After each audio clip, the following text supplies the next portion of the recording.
CPM party జాతీయ మాజీ ప్రధాన కార్యదర్శి మాజీ పార్లమెంట్ సభ్యులు సీతారాం యేచూరి ప్రథమ వర్ధంతి సందర్భంగా ఆర్మూర్లోని సిపిఎం పార్టీ కార్యాలయంలో ఘనంగా నివాళులర్పించారు. ఆర్మూర్ డివిజన్ కమిటీ ఆధ్వర్యంలో జరిగిన ఈ కార్యక్రమంలో యేచూరి చిత్రపటానికి పూలమాలలు వేసి శ్రద్ధాంజలి ఘటించారు. ఈ సందర్భంగా సిపిఎం నాయకులు యేచూరి జీవిత విశేషాలు స్మరించుకున్నారు. యేచూరి మద్రాసు రాష్ట్రంలో తండ్రి సర్వేశ్వర సోమయాజులు, తల్లి కల్పవల్లిలకు జన్మించారు.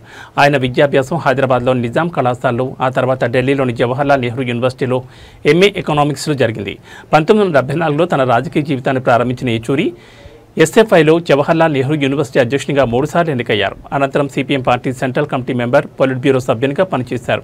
విశాఖపట్నంలో జరిగిన 21వ మహాసభలో పార్టీ జాతీయ కార్యదర్శిగా ఎన్నికయ్యారు.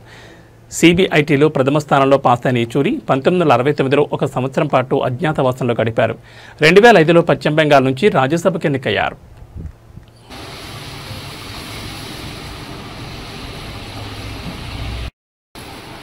ఈరోజు సీతారాం యేచూరి గారు మాజీ పార్లమెంటు సభ్యులు, మరి ఆయనది ప్రథమ వర్ధంతిని ఈరోజు CPM party Armoor division committee ఆధ్వర్యంలో మరి పార్టీ కార్యాలయం శాస్త్రి నగరంలో మరి జరిపించడం జరిగింది.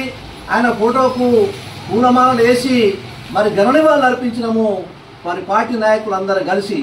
ఈరోజు సీతారాం యేచూరి గారు మరి సంవత్సరం అయిపోతుంది. మరి ఆయన పార్టీకి ఎనలేని సేవలు చేసి తన చనిపోవడము పార్టీకి తీరని లోటు. మరి అయితే ఆయన చెన్నైలోనే మరి జన్మించినారు. మరి ఆంధ్ర యూనివర్సిటీలో పట్టాభద్రులైనారు. మరి అట్లాగే మరి పార్లమెంటుకు 3 సార్లు కూడా పార్లమెంటుకి ఎలక్ట్ అయినటువంటి ఘనత సీతారాం యేచూరి గారిది.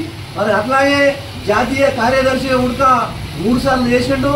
మరి ఆయన విద్యార్థి దశ నుండి జవహర్లాల్ నెహ్రూ సెంట్రల్ యూనివర్సిటీలో 1974లో కూడా మన తన విద్యార్థి రాజకీయాలను ప్రారంభించి మరి జాతీయ కార్యదర్శిగా 3 సార్లు ఎస్ఎఫ్ఐ నుండి ఎన్నిక కావడం జరిగింది. ఆనాడు 1969లో మరి ఎమర్జెన్సీ విధిస్తే ఆ రోజు కూడా ఇందిరాగాంధీ ఎమర్జెన్సీ రోజుల్లో మరి ఆయన అజ్ఞాతవాసం పోయి మరి ఇప్పుడు 1970లో కూడా సిబిఐలో మరి ఆల్ ఇండియా ఫస్ట్ ర్యాంకు సాధించినటువంటి ఘనత మరి సీతారాం యేచూరి గారిది. మరి అట్లాగే ఆయన యొక్క ఆశయాలను, ఆయన సాధించినటువంటి విజయాలను మరి ఇలా ప్రజారాజ్య స్థాపనకై ప్రజలందరము ఆయన ఆశయాలను సాధిస్తూ మరి ఆయన ఆశయ సాధన కోసము ప్రజారాజ్య స్థాపన కోసము ఆయన మరి